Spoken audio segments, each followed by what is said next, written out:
If you didn't notice by the last name, Kyle Peters' family.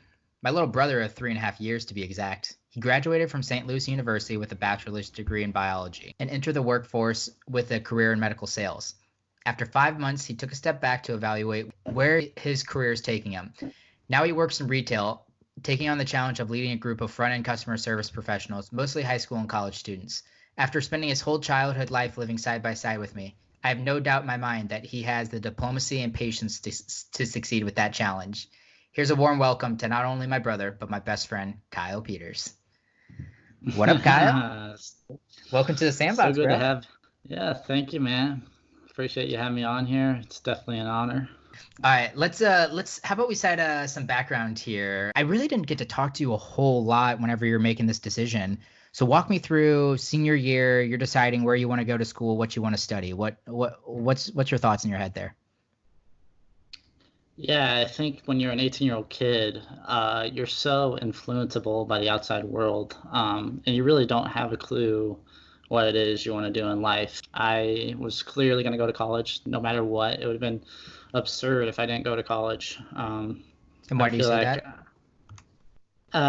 Just because, you and Ashley, our older sister, both went. I had relatively good grades in high school and under pressure from mom and dad to go to college. Not that I had ever even thought a possibility of not going, which is really odd. I mean, because there are possibilities, there are other options out there, but I would never even have considered them. So it is really interesting. But yeah, I decided I wanted to go to St. Louis University, stay close to home, and pursue the medical industry. And at the time, I had thought I wanted to be a doctor. I knew in the back of my mind, whether I had told mom and dad this or not back then, that there were other options out there that I might pursue. But I did think I was going to go end up doing that. And obviously, I took a turn and then took another turn, so it's just funny how life happens. But yeah, so what drew you into the thought of wanting to be a doctor? At the time, definitely the respect of children. It was just one of those things. Like, I knew that it would be pleasing to my parents, and it would elevate my status in society. And outside of that, like, there's other factors. Like, yeah, I loved helping people. I'm super interested in the world of health and medicine, and I still am. But now I feel like it's more for personal reasons, and I can share that along my journey of discovering what it is that I think leads to a healthy life. Yeah. Okay, so we're closing in. When did you finally decide, okay, I'm not gonna go the medical route. I'm not gonna be a doctor. When did you switch and decide I'm gonna finish out my biology degree and pursue a career in medical sales? Yeah, it was kind of a gray area for a long time. I was actually still pursuing my degree in terms of the pre-med route, while also exploring other options on the side. I had gotten an internship with a local ophthalmologist side of things, and why that is also a really rewarding path to go, and how you can still help people along the way and get all the gratification you would as a doctor, doing the more business-oriented stuff. So really that, and then just exploring conversations that I had with people, or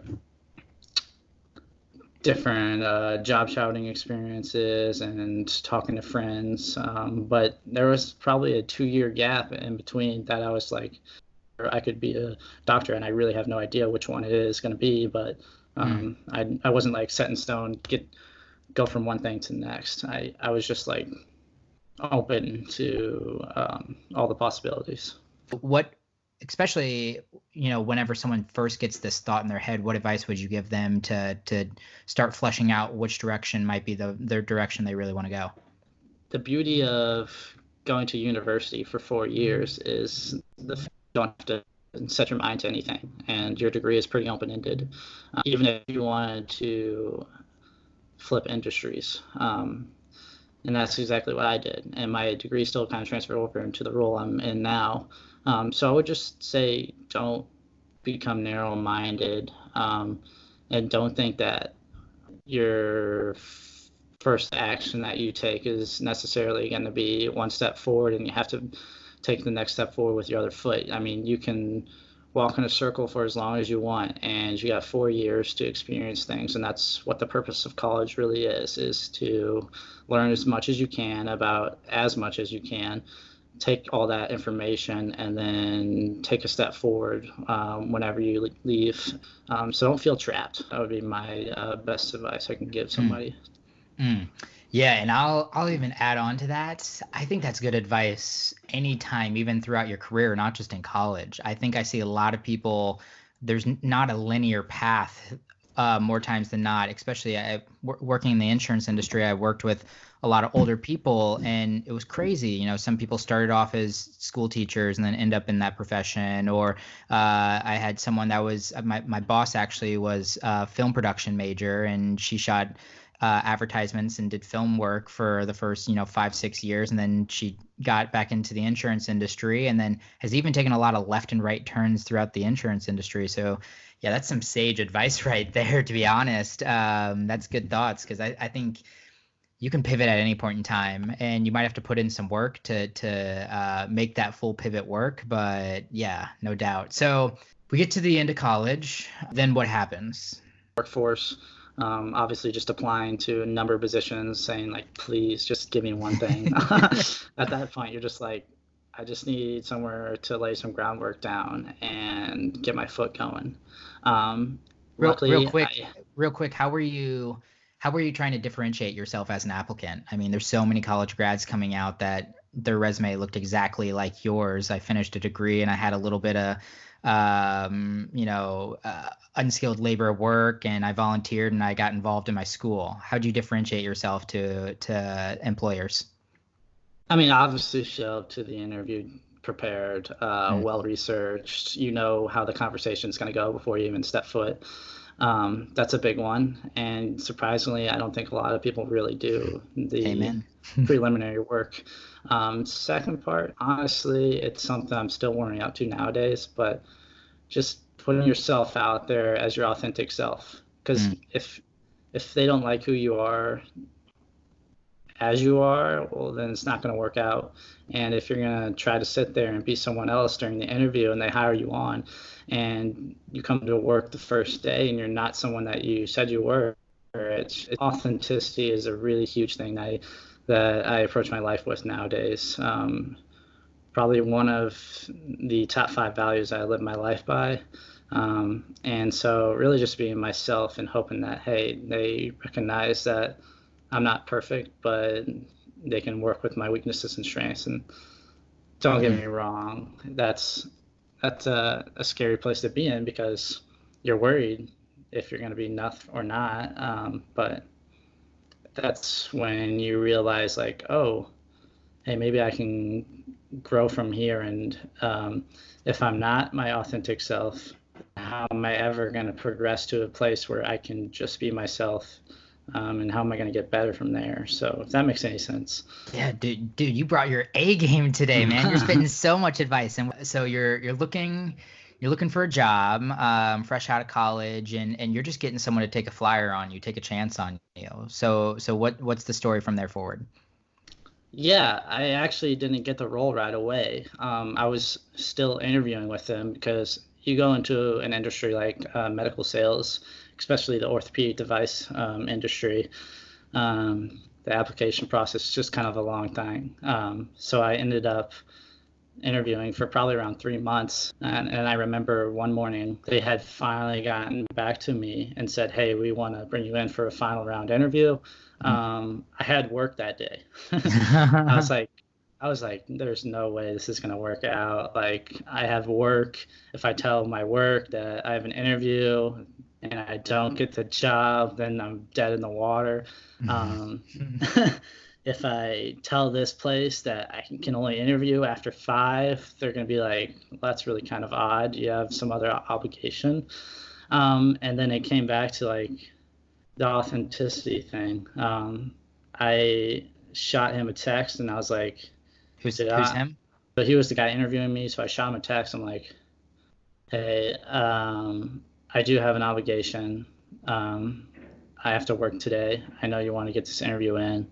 Is there any way we can get around this? And then I went all whole spiel about how important this is to me, and whatever it takes, I definitely want to get it done and see it through.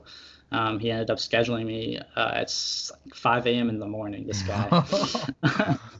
We meet downtown, and we were talking for like 2 hours just about the industry and who I was and what I was looking for.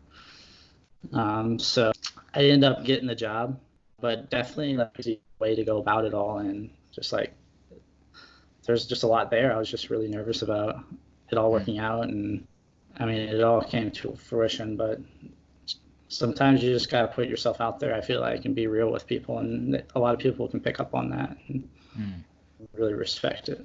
Yeah, that's awesome. I'd love to hear about what happened in that transition, and then how did you decide that you no longer wanted to continue in the medical sales space? Yeah, I don't think there was necessarily anything wrong with the industry itself. I mean, obviously it's a high stress, high workload industry. You're going to work like 65 hours a week and really dedicate your life to it, and it kind of becomes more of a lifestyle than a job. I was a 22-year-old kid who I got involved in a highly technical industry, and it was just a really big commitment for me. And I had all these other things that I wanted to pursue in my life on the side, like music, for example. And it was just taking all my energy away from that. So the reason why I had even lost the job in the first place was because my boss had actually gotten fired. I had luckily gotten transferred to another team, but I wasn't necessarily a part of that team. I was still kind of interviewing, seeing if they wanted to keep me, and I just didn't connect very well with the sales rep who was running the team, and things weren't going to work out for me. I'm sure I could have made them work out, but it's just not how it happened. And I had went into Target to see if they had any like part-time roles that I could work during the weekend and make some extra cash while I searched for another job. And I had met the store manager, and she was talking to me about roles in the organization, and like how invested they were, and I could see it right away. It's a bit, leadership is probably like their go-to, and that's something I had never really experienced when I was with Smith & Nephew, because the sales rep I was working for was obviously not the best role model, and I just never experienced that, and it was really heartwarming to me and really inviting, and so I told myself I need to give this opportunity a shot, and I did, and I've been really enjoying it ever since. Congrats. It's been so rewarding for me at the very end that you landed somewhere, and not only did you land somewhere and got a job, but like, man, you and I talk, and every week you tell me you love your job. Like you're really feeling it, and that's oh man, it's so freaking awesome to hear. Now that you've been working for Target for a couple of months now, what do you really like about your job? Being able to put myself in the mentee role, trying to learn from all the leaders in the building that have had, like 20 plus years of experience is so nice. It's something I love stepping into. And then on the flip side of that, I get to turn around and be a mentor to my front end team. And that's really rewarding in itself. But it's something that was never there when I was in medical sales, because it's a really autonomous job. You don't really touch base with anybody outside of yourself and the surgeons you work with. There's really not a lot of culture within the company, just because everybody's doing their own thing, running their own book of business. So I could never really find anybody that like wanted to grow me. And this is something that I get to experience on a daily basis at Target. So it's it's definitely really rewarding. That's kind of the best part of it that I like about the job, and seeing all of the lives that I can have an impact on and touch and grow. It's already coming to fruition. I'm already noticing these things with my team and how I'm getting more involved in their personal lives, and like just trying to see them through to whatever they want to become in life. I think it's really important, and connection is probably one of the pillars of living a great life. And this is a really unique opportunity to touch a lot of lives. So totally agree with that. And I see it in you in particular. Relationships mean so much to you. The times that I see that you enjoy social settings the most are whenever you're just having one-on-one conversations with people, and you get to have like really in-depth conversations and get to know them more so than just like, hey, how's work? But I can tell like you love those meaty conversations when you're locked in on somebody one-on-one for like 45 minutes. So what are you trying to bring to your team? What are maybe like what's one or two important things, values, anything that you're trying to channel every single time you go in and you start a day's work? One of the things that I want to promote is just positivity and leave all the negativity and all the, you see it, the way things fester in company cultures. Like, I just want to leave all that behind and just have my team realize like, hey, it's just us. Like, all we have is each other, and it doesn't really matter that this is the policy and like this is how things are. Like, if we can just promote that kind of culture with our team, and realize like, hey, going to work can be a really good thing, and you have someone that really cares about you, and me, that's huge. And my leadership style, I try to really walk the talk. If I ask somebody to do something, I feel like I would never ask anybody to do something that I haven't already done myself.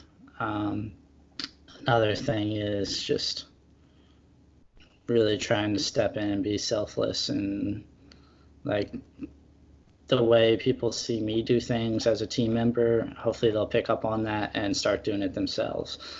So what's your daily routine look like now that you have a little bit more freedom and you can do more things with your day outside of just go to work? Yeah, there's not so much on my plate anymore. It's such a beautiful thing. I'm really grateful that my boss, one of her pillars is making sure everyone under her has a great work-life balance.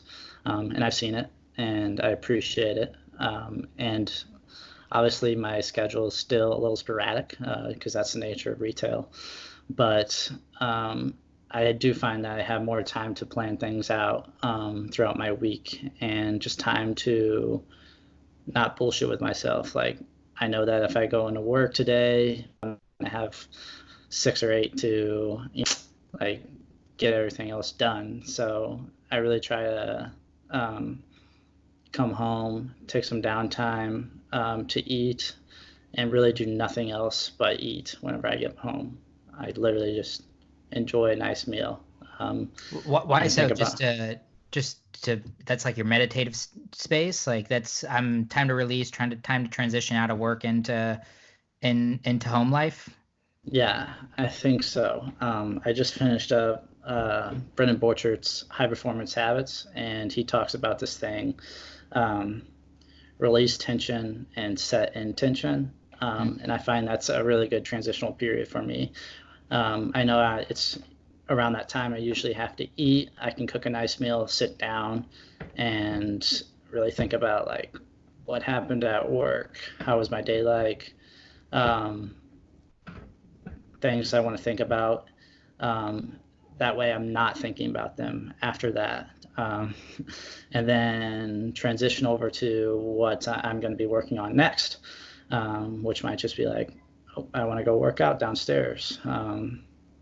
Get ready for that, or like get into an inspired state where I want to listen to music. So maybe I'll spend like half my meal thinking about what work was like, and then I'll spend the next like listening to some songs or something like that, and then just trying to get to a state where I feel inspired and want to move on to the next thing. But it's super important, in my opinion, to hit these meditative states and really like release and then come back into it. Otherwise, you catch yourself in a state where where life is passing by. And I was in this state for a couple months, for 24 hours a day, back when I was working in medical sales. I felt like I would work and that would be my life. And then I would have my days off. I'd have like 2 days off, but it wouldn't feel like I would have them off because I would still be thinking about work and like what I had to do and like how stressful that week was. And I can never get those things off my mind. And I fell into a bad situation, and that's just kind of how it goes. But like realizing that I want to be intentional about my time and my pattern of thought, it's been really big for me. Yeah, and I think for so many people, especially millennials, they're looking for lifestyle design whenever they're choosing careers. And it's so important that some employers open up and listen to some of the things that you're saying right now, because more and more people are interested in hobbies, interested in continuing relationships, interested in maintaining their health and wellness. And it is so freaking important. So speaking of health and wellness, major shift that you had recently, I've noticed. I'm gonna give you some kudos here. You've been crushing the health game in terms of eating. So let's give some frame of reference for like some of the shit that you and I used to eat when we were younger. Like I remember breakfast, it's Eggo waffles and syrup, or Pop-Tarts. Like what's dinner for us? Like a good dinner is barbecue pork steaks with mac and cheese and pork and beans. And there's like nothing on that plate there that you can actually give a thumbs up to. It's fun. I love teasing Dad about it now too. And he's always stoked whenever there's a little bit of color on our plate now. That's so much fun. I think he's getting into it a little bit more. You know, we see broccoli, asparagus pops up a little bit more, peppers. He's trying. He's giving it a go. So what's some of your favorite foods? What do you typically eat? Some of my favorite foods, eat really natural foods, like a good sweet potato with cinnamon on it. It's probably my favorite food to eat. Strawberries, watermelon, these things. Like when you break it down, you realize like, man, it sucks that you don't get to eat that bag of chips. Like obviously chips are good, but there's so many substitutes that you can throw in there and still have an enjoyable snack. Yeah. It's not a hard thing, really. Let's shift gears. Let's shift gears, and I want to talk about what is it about music that you really love? That's such a loaded question. It really is. But just the relatableness. If you go to any culture throughout the world, there's some kind of aspect of music involved, honestly. So it's like all encompassing and really connective. And I gotta say, like, I've even created some like my best friendships through the power of music, like just how well we were able to connect with music and whatnot. So it's been a huge thing for me in that regard. And also just like breaking down my emotions and exploring those. If I didn't have music, I feel like I'd be a little lost at times. So it can put me in really any mood, depending on what I want to listen to at the time. And it's just such a powerful thing if you think about it. And I one day really kind of hope to have like a powerful influence on people with my music.